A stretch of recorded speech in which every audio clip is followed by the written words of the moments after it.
Hi, my name is Jeff, and I play the trumpet, and this is Case Files.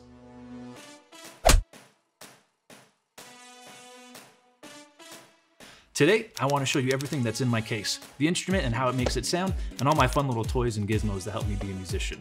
Let's take a look. Are you ready? Let's see what's inside. So, in this trumpet case, you'll notice I have two trumpets. Because when I'm playing in the orchestra, normally I need two trumpets that require different things for the job. So here's my first one, which is the B-flat trumpet, and then my other trumpet, the C trumpet. Now in order to make these trumpets play, I need another piece of equipment, and that is my mouthpiece. I have two mouthpieces inside, and with those two mouthpieces, I have different sizes. Now let's see if we can put this together.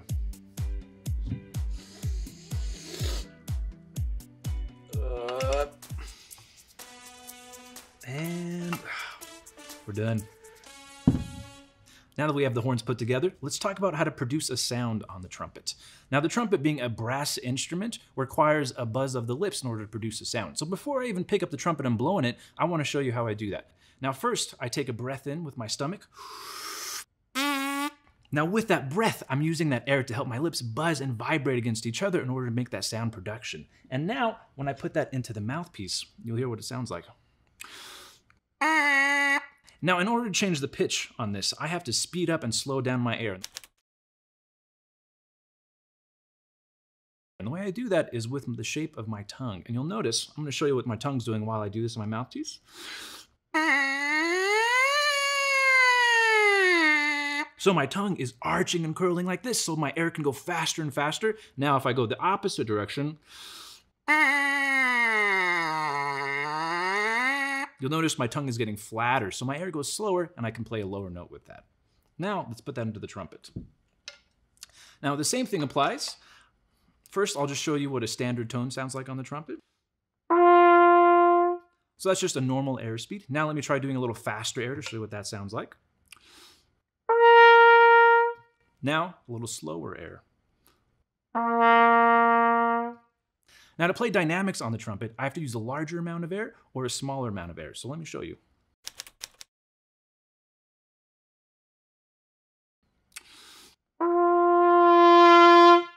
That's using a larger amount of air. That's using a much smaller amount of air to make that sound come out.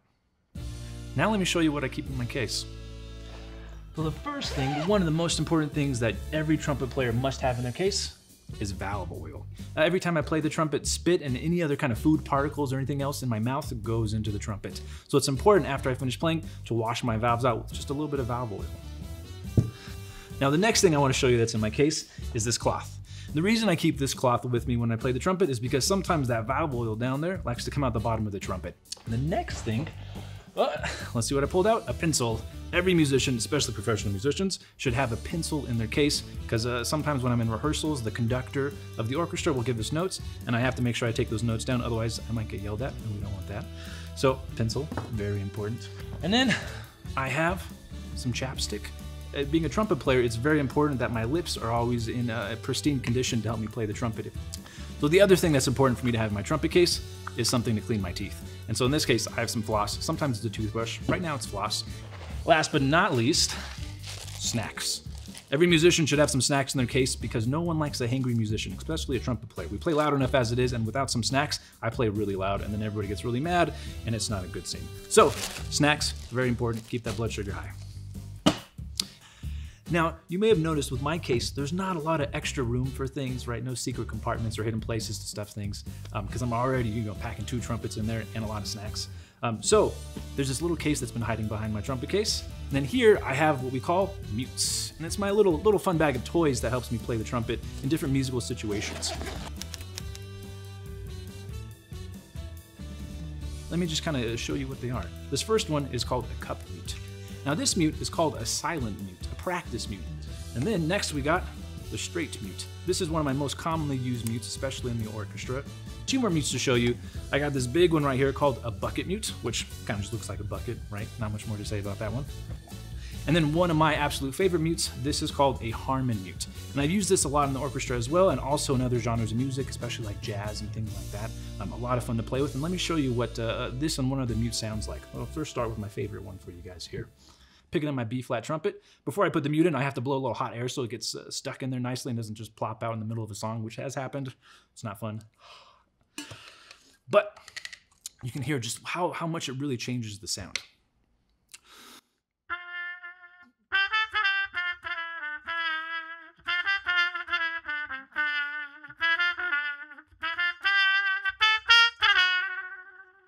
Right, and that's with this little stem in, we call it. Let me pull that out and show you what that sounds like now without that stem in.